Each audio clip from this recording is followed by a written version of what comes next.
o Senhor e muito digno de louvor. Na cidade do nosso Deus, o santo monte, a alegria de toda a terra.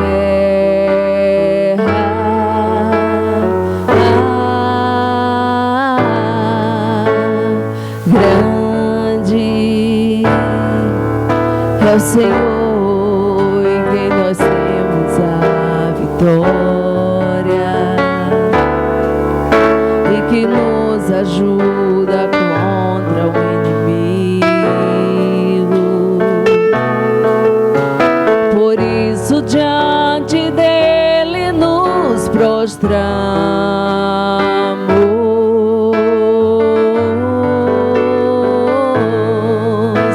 Queremos o teu nome engrandecer e agradecer-te por tua obra em nossas vidas. Confiamos em teu infinito amor, pois só tu és o Deus eterno sobre toda a terra e céus. Esse é o nosso Deus. Cumprimento os irmãos com a graça e a paz do nosso Senhor Jesus Cristo. Irmãos, o livro de Jonas, capítulo 3, continuação do que nós vimos semana passada. O livro de Jonas, capítulo 3, versículo 1. Os irmãos sentados mesmo, mas com toda reverência, possamos ler as Sagradas Escrituras. O livro do profeta Jonas, capítulo 3, verso 1. Como os irmãos já sabem, o pastor Fernando ele está de férias. E hoje, apesar dele estar conosco durante os outros cultos, hoje ele infelizmente não pôde estar conosco. Mas sem mais delongas, capítulo 3, versículo 1 diz o seguinte: Veio a palavra do Senhor segunda vez a Jonas, dizendo: Dispõe-te, vai à grande cidade de Nínive, e proclama contra ela a mensagem que eu te digo. Levantou-se, pois, Jonas, e foi a Nínive, segundo a palavra do Senhor. Ora, Nínive era cidade muito importante diante de Deus, e de 3 dias para percorrê-la. Começou Jonas a percorrer a cidade, caminho de 1 dia, e pregava e dizia: ainda 40 dias, Nínive será subvertida. Os nivitas creram em Deus e proclamaram um jejum e vestiram-se de panos de saco, desde o maior até o menor. Chegou esta notícia ao rei de Nínive. Ele levantou-se do seu trono, tirou de si as vestes reais, cobriu-se de pano de saco e assentou-se sobre cinza, e fez-se proclamar e divulgar em Nínive, por mandado do rei e seus grandes, nem homens, nem animais, nem bois, nem ovelhas, provem coisa alguma, nem os levem ao pasto, nem bebam água, mas sejam cobertos de pano de saco, tanto os homens como os animais, e clamarão fortemente a Deus, e se converterão cada um do seu mau caminho, da violência que há em suas mãos. Quem sabe se voltará a Deus e se arrependerá e se apartará do furor da sua ira, de sorte que não pereçamos. Viu Deus o que fizeram, como se converteram do seu mau caminho, e Deus se arrependeu do mal que tinha dito lhes faria e não fez. Oremos mais uma vez ao Senhor. Santíssimo Deus, eterno Pai, Senhor, nós queremos pedir, Senhor, para que o Senhor possa, nesse momento, abrir os nossos corações para recebermos de bom grado, Senhor, a Tua santa palavra, Pai. Fala os nossos corações, Senhor, que possamos prestar atenção àquilo que o Senhor tem para nos dizer. Que o Senhor receba toda a glória para si, Senhor, e continue falando conosco. Em nome do Teu Filho amado Jesus Cristo. Amém. Irmãos, semana passada nós analisamos sobre o capítulo 2 de Jonas, que na verdade nós vimos que não é tanto uma narrativa histórica, mas tudo aquilo ali que ele fala. Acontece sim, de fato, que ele está dentro do grande peixe, do ventre do grande peixe. Todavia, o que ele escreve ali, aquela narrativa ali, na verdade é um poema, é uma oração que ele faz em forma de poema. E aí nós vemos todo o processo, tudo aquilo que Jonas passa dentro do ventre do grande peixe, como a graça de Deus quebra e humilha o seu coração, Então, Deus ele dá a Jonas uma segunda chance.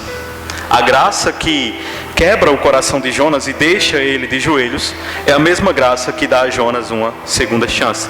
Jonas agora, ele é cuspido, ele é vomitado pelo grande peixe no ponto de partida onde ele resolveu desobedecer a Deus. Então Deus faz com que ele volte para o mesmo caminho, para o mesmo lugar, na verdade, e assim toma um caminho diferente do caminho da desobediência. Então nós vemos que agora a atitude de Jonas é totalmente diferente. Todavia, aqui no capítulo 3 não é somente narrando a segunda chance que Jonas teve, como no capítulo 3 também narra sobre um fato histórico que aconteceu, que nós podemos chamar de o maior avivamento espiritual que aconteceu em uma cidade.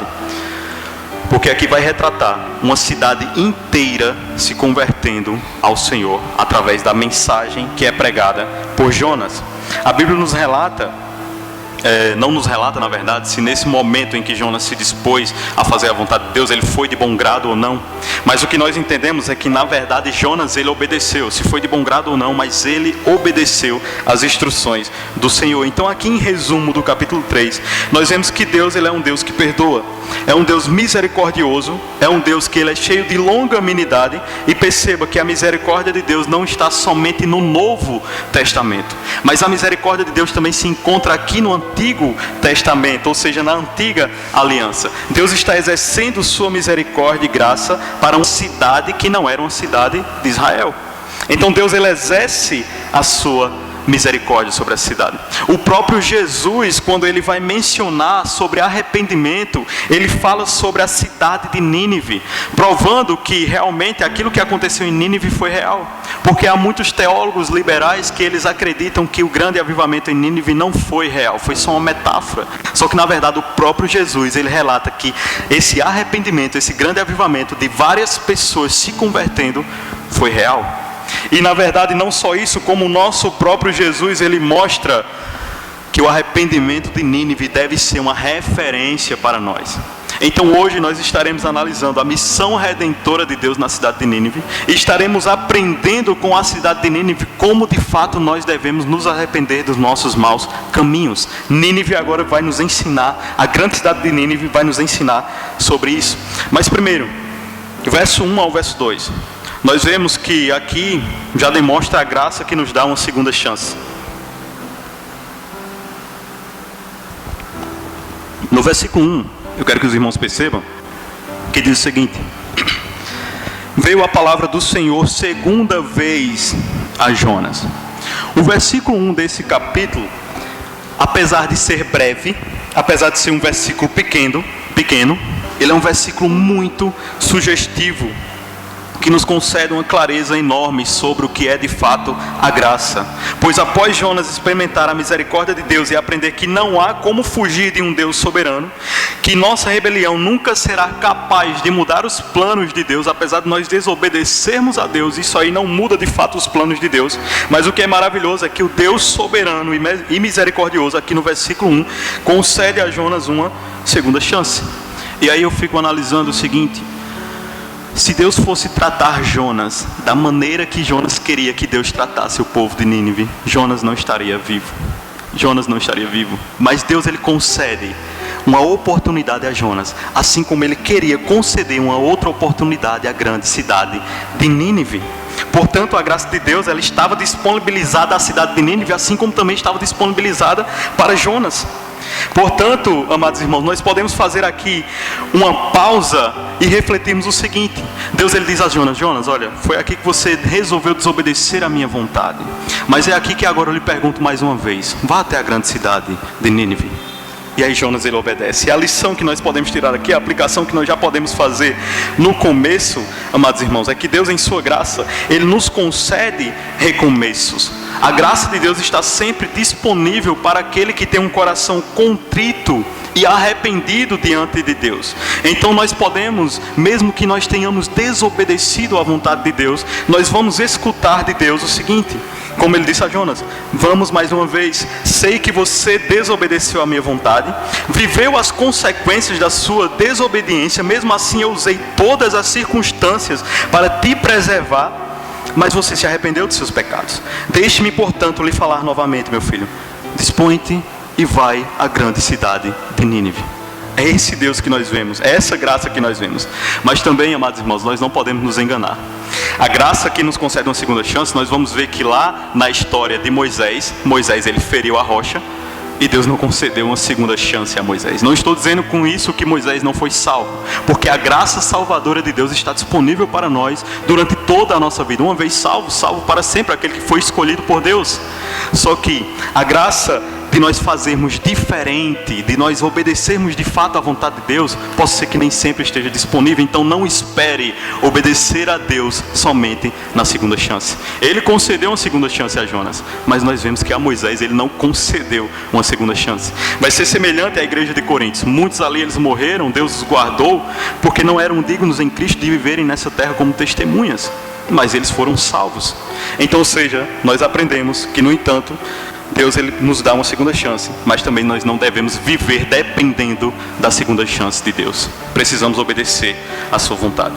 Jonas ele recebe a misericórdia de Deus, só que aí nós vemos versículo 3, e é aquilo que nós já vemos no capítulo 1, na verdade.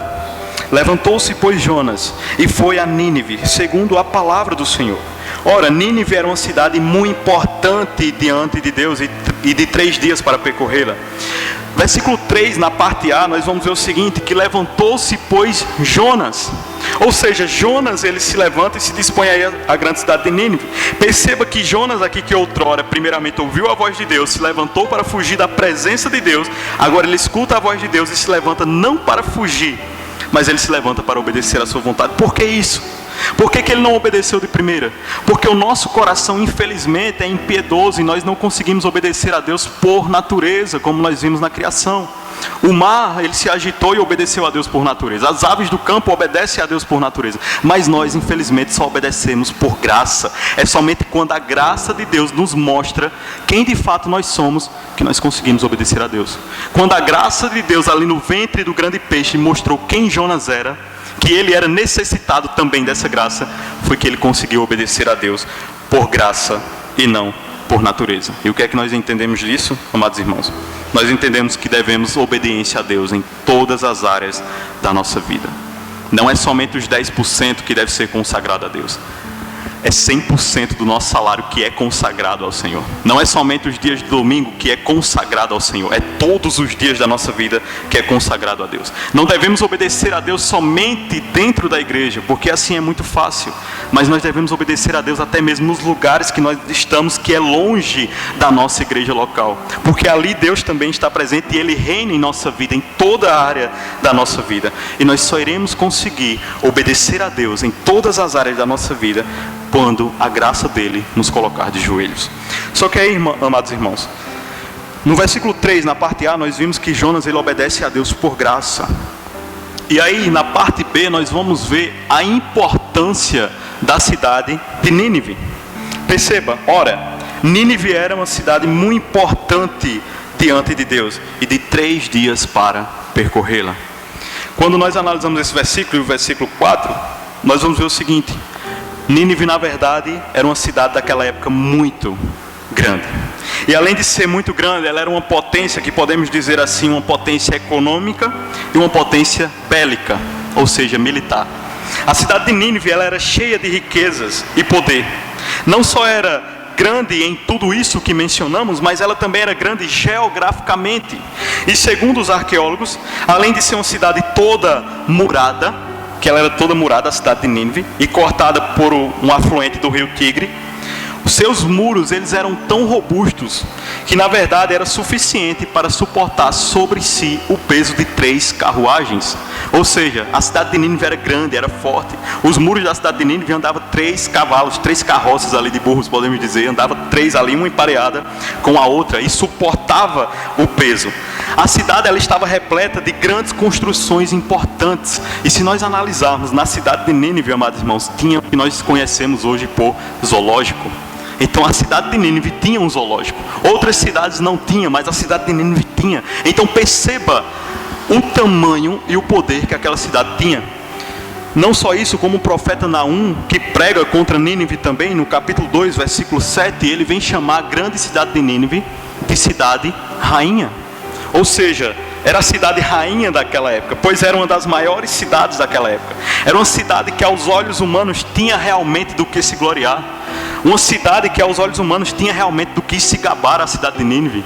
Eles tinham muito poder, muita potência. Explica-se porque os ninivitas eles eram tão arrogantes. Não justifica, mas explica. Eles eram tão arrogantes. Para termos ideia, para percorrer aquela cidade era necessário 3 dias, para que assim era o tempo necessário para assimilar todas as características daquela cidade. Em Gênesis capítulo 10, verso 11 ao verso 12, vem falar mais sobre essa cidade e fala que na verdade estava inclusas na cidade de Nínive aquilo que nós chamamos de cidades satélites, ou seja, tinha na verdade ali mais ou menos 3 cidades satélites que estavam junto com a cidade de Nínive e formava a grande cidade de Nínive. Então, portanto, tendo uma ideia do que era a cidade de Nínive, o profeta Jonas ele é convocado a se dirigir a essa grande cidade que se opunha à vontade de Deus. Mas Deus não só chama Jonas para ir à cidade de Nínive, ele lhe dá na verdade uma mensagem.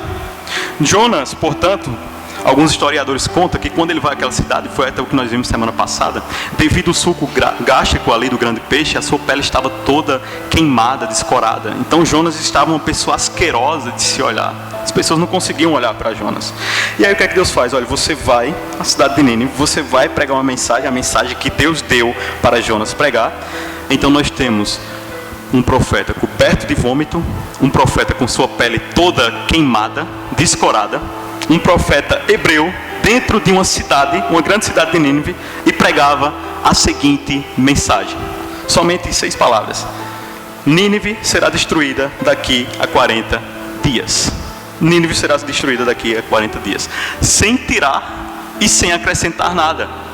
Jonas, ele não acrescenta nada além dessa palavra. Deus, ele manda com que Jonas pregue isso e Jonas, ele apenas obedece. Perceba. O profeta teimoso agora obedece a Deus até nos mínimos detalhes. Ele obedece a Deus até mesmo na palavra, sem acrescentar um tio ou uma vírgula. Ele obedece aquilo ali. Não, o Senhor mandou falar isso aqui, eu vou falar somente isso aqui. Perceba a obediência de Jonas agora. Ele não acrescenta nem tira nada. Ele tem total fidelidade ao que Deus ordenou com que ele pregasse. Só que Jonas, ele prega em uma velocidade tão grande que ele consegue fazer uma proeza de percorrer aquela cidade em apenas um dia. Uma cidade para você percorrer com calma durante 3 dias, para você chegar assim, fazendo um evangelismo porta a porta, batendo na porta de cada cidadão de Nínive, sentar, conversar, falar sobre o amor de Deus, falar sobre a sua justiça, para percorrer ali 3 dias. Jonas simplesmente ele fazia o seguinte: ele chegava numa esquina, via um grupo de pessoas, Nínive em 40 dias será subvertida. Ia para outro, Nínive em 40 dias será subvertida. E ele começava em uma velocidade tão grande que ele pregou em apenas um dia, mensagem que poderia levar cerca de 3 dias ou mais para ser pregada. Só que, amados irmãos, eu quero que você perceba a situação que Jonas se encontrava. Jonas, na verdade, ele se encontra em uma situação, podemos dizer no ditado popular, uma saia justa. Por quê? Porque você chegar para um povo impiedoso, um povo que matava por diversão e torturava por diversão, aquilo ali era diversão para eles, era cultura para eles, e nós vamos ver isso mais à frente.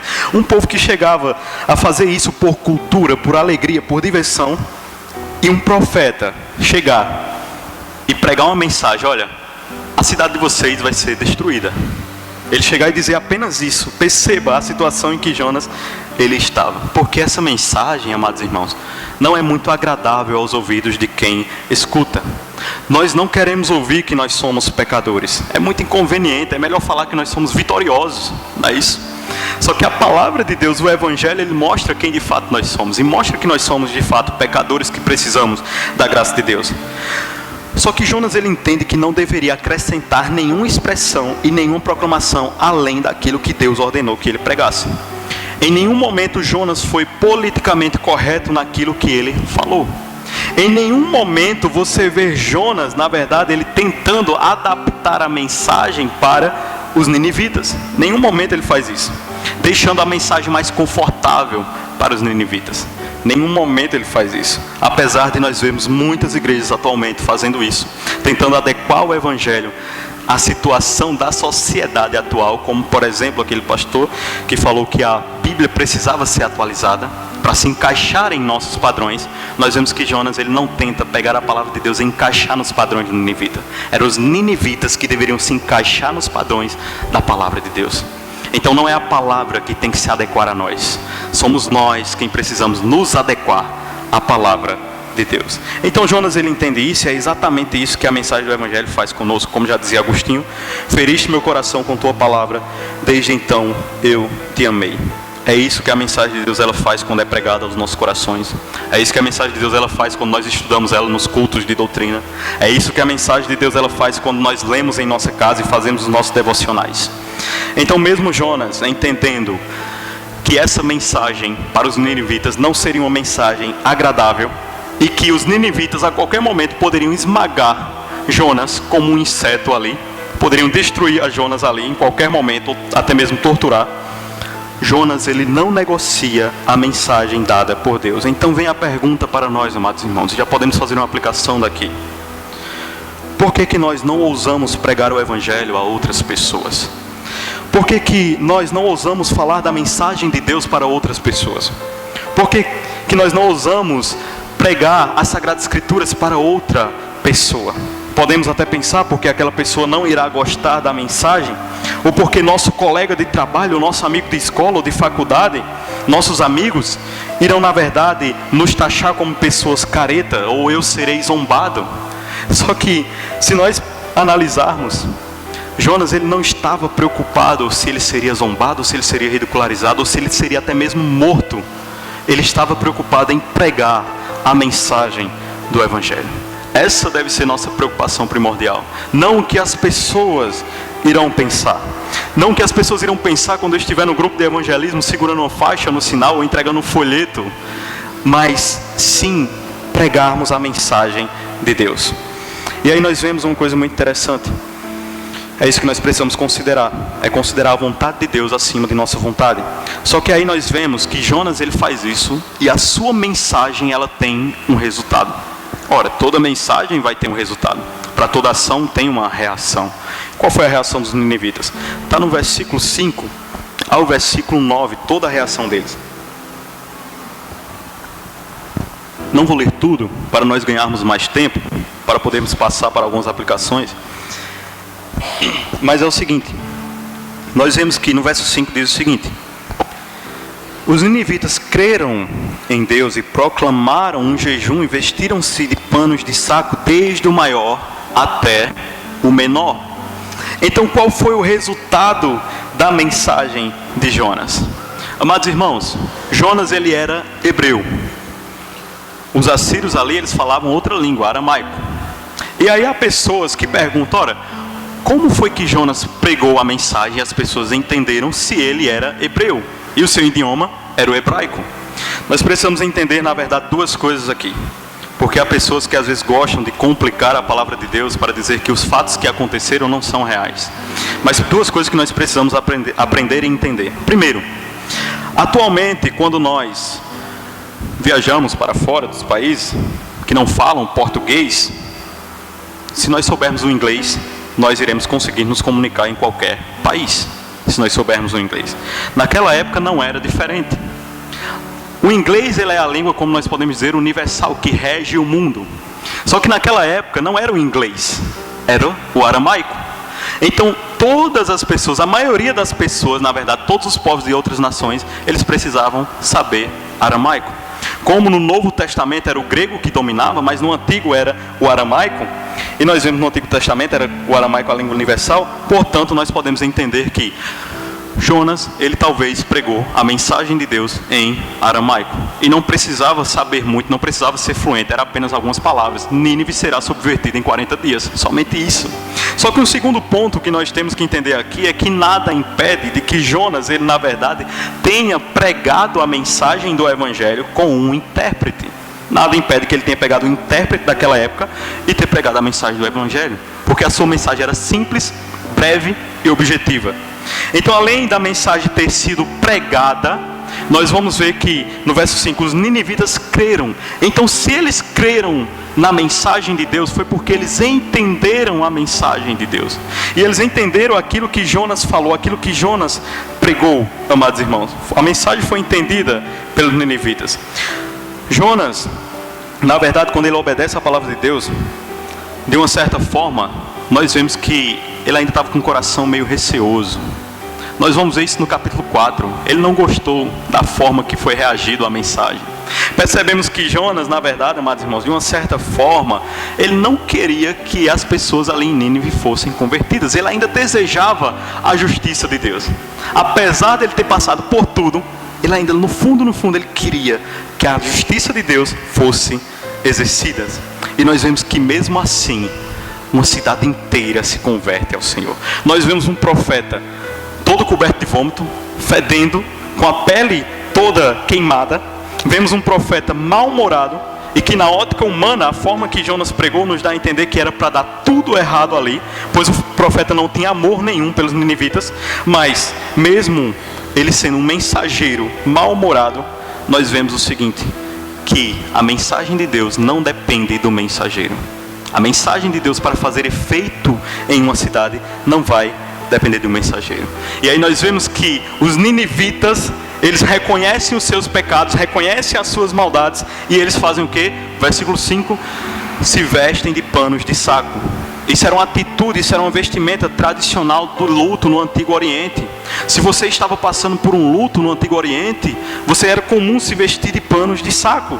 Então a mensagem de Deus, que foi propagada de uma forma rápida, ela se espalhou, tanto para pobres, como para ricos, como para velhos, como para crianças, como para homens, mulheres. Todos foram atingidos pela mensagem de Deus. Aqui há realmente um mover extraordinário do Espírito Santo de Deus. Aqui há realmente um grande avivamento e um grande arrependimento. Esse mesmo mover que nós vemos que vem em toda a história da igreja, como por exemplo na Inglaterra, onde houve um grande avivamento de pessoas se arrependendo, bêbados abandonando as bebidas, os bares se fechando, enfim, as prostitutas deixando os bordéis, pessoas chorando, arrependidas pelos seus pecados. Portanto, me permita parar um pouco aqui e fazer uma aplicação já nesse verso que estamos aqui. É que aqui, amados irmãos, estamos diante de um grande avivamento, de fato um mover do Espírito Santo de Deus. Então, vem a pergunta, amado irmão: o que é o mover do Espírito Santo de Deus, se não pecadores deixando os seus pecados? O que é o mover do Espírito de Deus, se não as pessoas se voltando para Deus? Portanto, pessoas que acreditam que o mover do Espírito Santo de Deus, o avivamento, são pessoas pulando, rodando, pessoas gritando, pessoas falando em língua dos anjos, porque os anjos na verdade falavam na língua que a pessoa entendia, mas continuam na mesma vida de pecado, continuam cobiçando as coisas do seu irmão, continuam cobiçando as coisas do próximo, continuam na verdade mentindo para o seu irmão, para o seu parente, para o seu pai, para a sua mãe. Enfim, eu pergunto, isso aí não é um mover do Espírito Santo de Deus? Nínive nos mostra que o mover do Espírito Santo de Deus é de fato quando nós nos arrependemos de nossos pecados e nos voltamos para Deus. Nínive aqui, quando foi impactada pela mensagem do Evangelho, eles foram avivados. Eles se colocaram de joelho, clamaram por perdão dos seus pecados, se vestiram de pano de saco. Isso é de fato um sinal de um avivamento em uma cidade. Isso é de fato um sinal de um avivamento em uma igreja, quando nós reconhecemos os nossos caminhos maus e nos arrependemos e rogamos a Deus pelas suas misericórdias sobre nossas vidas. Portanto, versículo 6 mostra que essa notícia chegou ao rei. Não só o rei, o grande rei, podemos dizer assim, porque era o rei de uma grande cidade. Então essa notícia no verso 6 chega e diz o seguinte: chegou esta notícia ao rei de Nínive. Ele levantou-se do seu trono, tirou de si as vestes reais, cobriu-se de pano de saco e assentou-se sobre cinzas. Amados irmãos, essa notícia ela chega até o rei, o grande rei da cidade de Nínive, e a reação desse rei não é na verdade se levantar e dizer: peguem esse mensageiro que está aqui e matem ele, torturem ele, exterminem ele. A reação dele não é dizer: vamos se levantar e assim nós vamos então montar um grande exército para irmos até a cidade desse mensageiro e exterminarmos tudo. Ele poderia muito bem fazer isso, afinal era um rei de uma grande cidade com poder bélico. Só que na verdade, amados irmãos, nós vemos que o rei ele tem uma reação ao ouvir essa notícia. O rei ele tem uma reação totalmente diferente. O rei simplesmente tira de si as suas vestes reais. E sabe como eram as vestes reais de um assírio? Eram na verdade feitas de cor de púrpura, bordadas de ouro e incrustadas de pedras preciosas. Então ele tira essas suas vestes.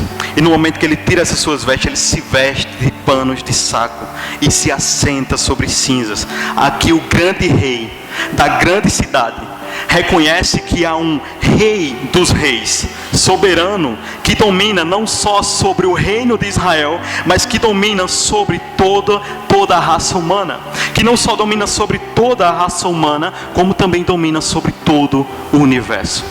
O rei arrogante da cidade de Nínive, ele dobra a sua arrogância e reconhece que há um Deus soberano.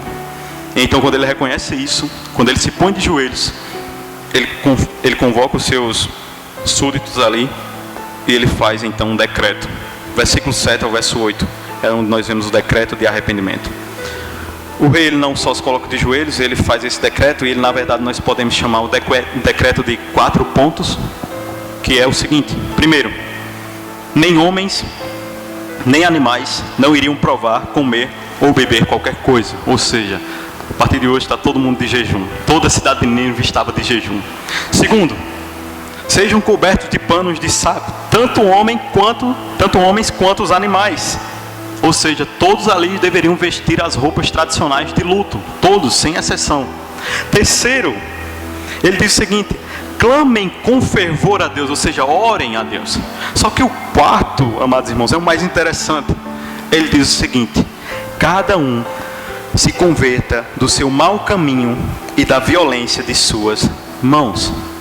O rei, na verdade, não estava fazendo um decreto para obrigar os ninivitas a se arrependerem. Ele estava, na verdade, oficializando o que já estava sendo feito. Não era obrigando.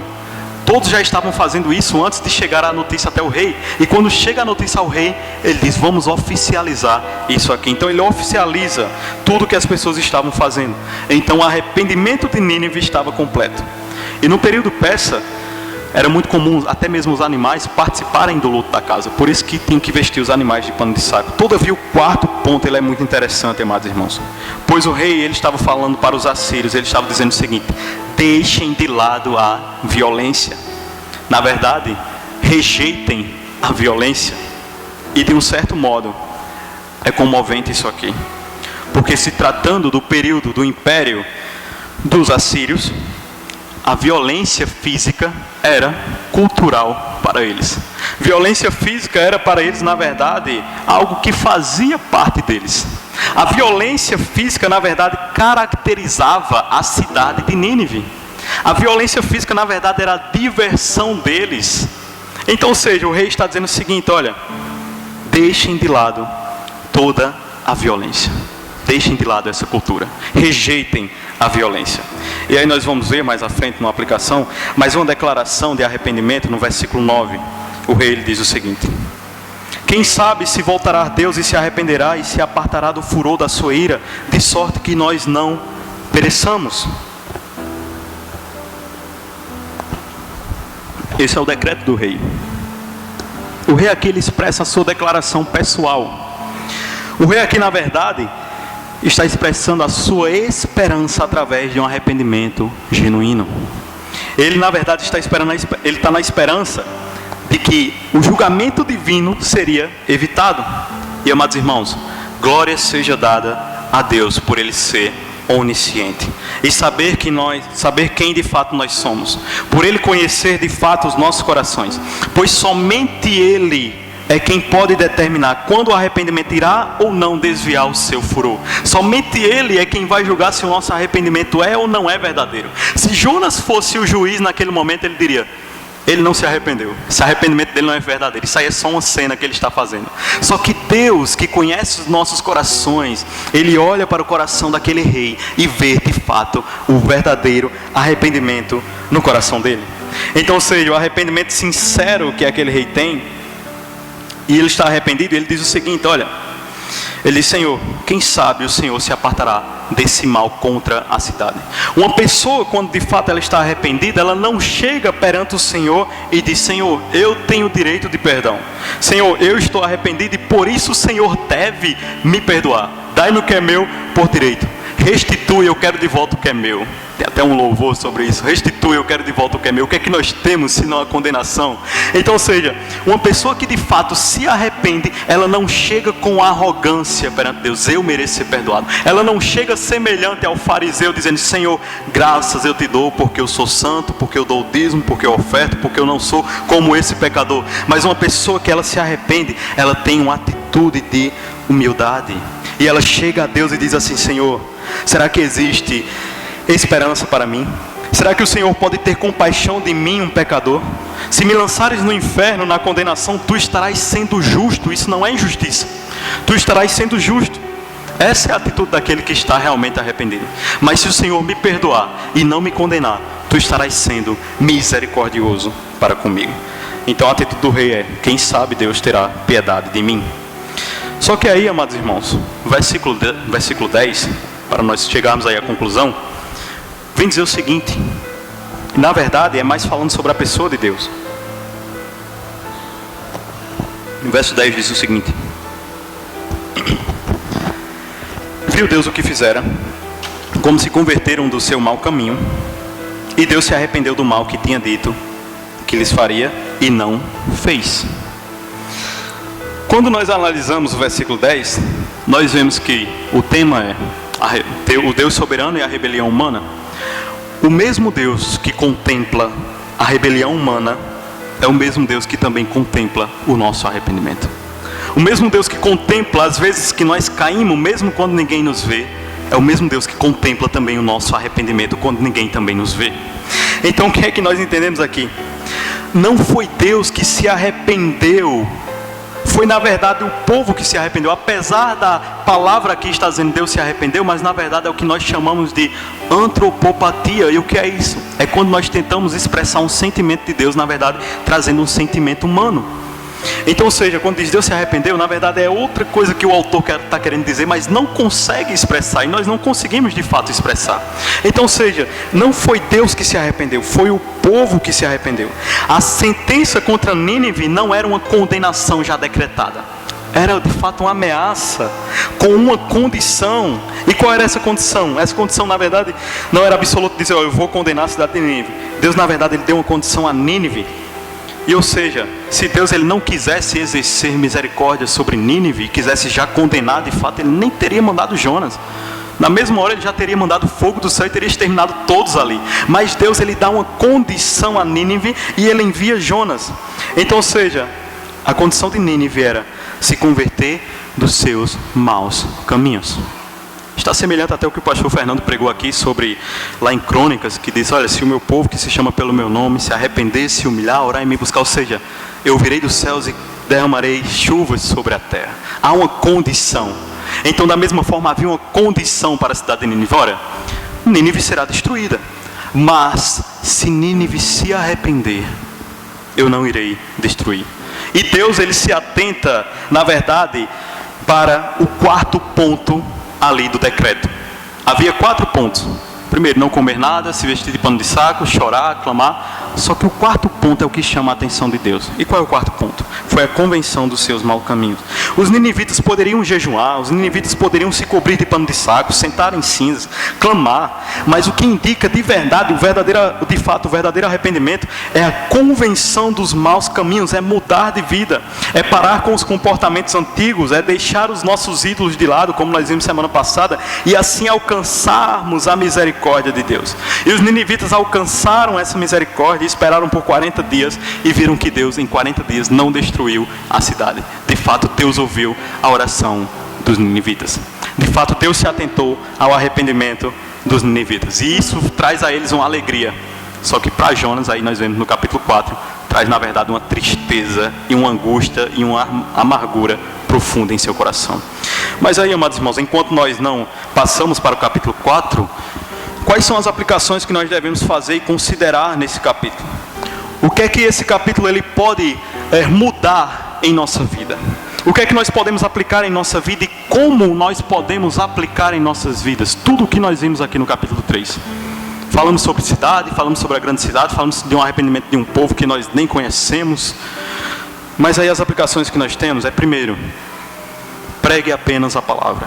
Essa é a primeira aplicação. Perceba, nós não precisamos de nada além da palavra para influenciarmos uma cidade.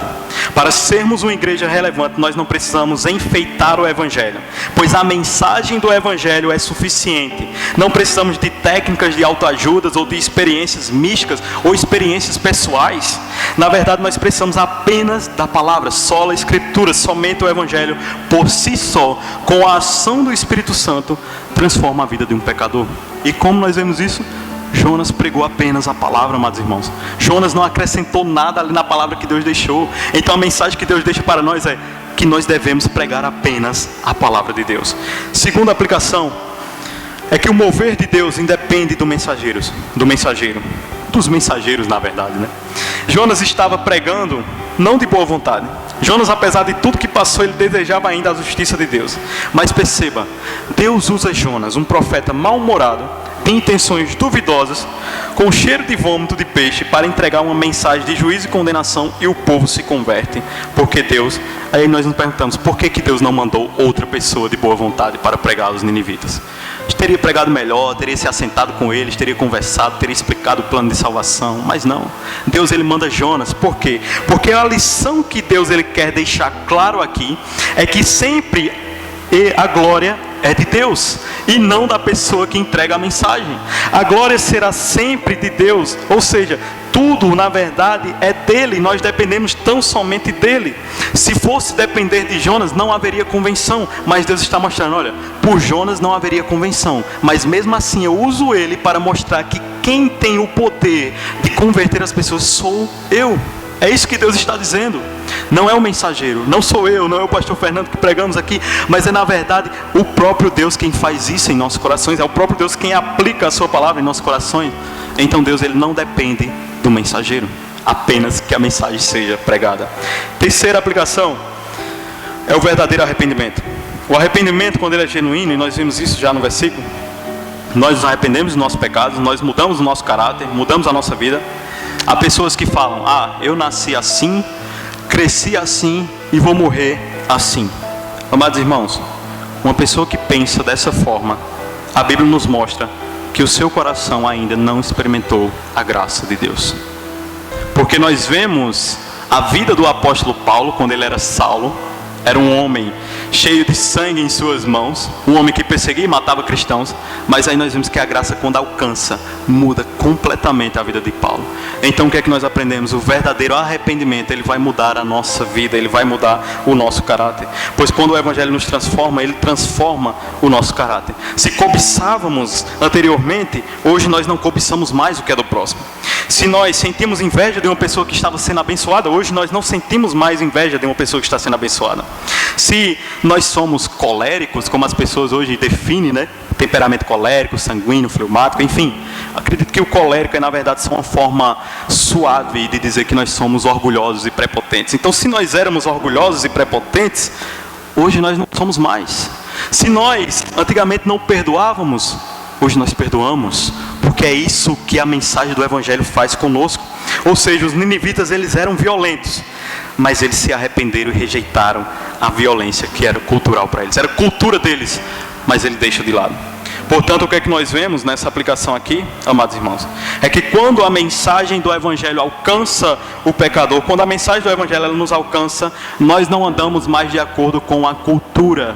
Nós não andamos mais de acordo com aquela cultura do jeitinho brasileiro, essa é a nossa cultura, podemos dizer assim. Mas nós não andamos mais de acordo com a cultura do país. Nós não andamos mais de acordo com a cultura da região. Nós andamos agora de acordo com a cultura da palavra de Deus. Por isso o Evangelho, ele é uma contracultura, uma mensagem de contracultura. Por quê? Porque nós temos uma cultura que é dada pelas Sagradas Escrituras. Enquanto a cultura dos ninivitas era eles praticarem violência, eles entenderam que a cultura de Deus, na verdade, era não fazer isso. E eles deixam de lado. Então é isso que o verdadeiro arrependimento nos traz. Chegando à conclusão, como saber se estamos de fato arrependidos? Essa é a aplicação. Na verdade, mais uma pergunta. Se de fato estamos arrependidos dos nossos pecados, se de fato nós nos arrependermos dos nossos maus caminhos, nós precisamos chegar a Deus, diante de Deus, com humildade. Precisamos demonstrar de fato frutos de um verdadeiro arrependimento. Precisamos chegar com mãos vazias, não falando aquilo que nós fazemos. Senhor, mas eu canto na tua igreja, eu prego, eu faço a obra. Não é isso que nós devemos apresentar diante de Deus. É de fato nos arrependermos e fazermos semelhante ao publicano. Senhor, tem misericórdia de mim, porque eu sou pecador e eu não tenho nada em minhas mãos para te apresentar. É a humildade. E quinto, o poder da oração. Amados irmãos, se nós bem soubéssemos o poder que tem a oração, nós oraríamos muito mais do que o que nós oramos hoje. Se nós bem soubéssemos o poder que tem a oração, os cultos de oração seriam mais lotados do que os cultos de domingos, podemos dizer assim. Com isso, eu não estou querendo dizer que a oração ela vai mudar a pessoa de Deus. Mas como uma voz antiga já dizia o seguinte: olha, a oração não serve para mudar a pessoa de Deus, serve para mudar a pessoa que ora. Então a oração ela serve para mudar os nossos corações. A oração dos ninivitas mudaram primeiramente o coração deles, e depois foi que Deus mudou o cenário. Por vezes oramos para que Deus mude o cenário das nossas vidas, mas não oramos para que Ele mude os nossos corações. Porque até mesmo quando Ele muda os nossos corações, às vezes nem vai ser preciso com que Ele mude o cenário, porque a nossa perspectiva que nós tínhamos agora muda, é outra. Então primeiramente, o poder da oração vai mudar os nossos corações. Foi o que fez com os ninivitas e é o que pode fazer conosco. E por fim, a graça de Deus sempre vai nos conceder uma oportunidade de nós fazermos diferente. Se porventura Jonas, que desobedeceu, teve a graça de Deus como uma oportunidade, a cidade de Nínive, que desobedecia os mandamentos de Deus, teve uma oportunidade, nós também não seremos diferentes. A graça está estendida para nós, está concedida através do sacrifício de Cristo, para que nós possamos fazer diferente do que o que nós fizemos ontem. Se porventura desobedecemos a Deus, se porventura pecamos contra Deus, Deus Ele nos dá sempre uma oportunidade, através da sua graça, de fazermos diferente. Amém? Então que Deus em Cristo aplique sua palavra em nossos corações. Agradeço a oportunidade e eu quero passar agora para o nosso dirigente.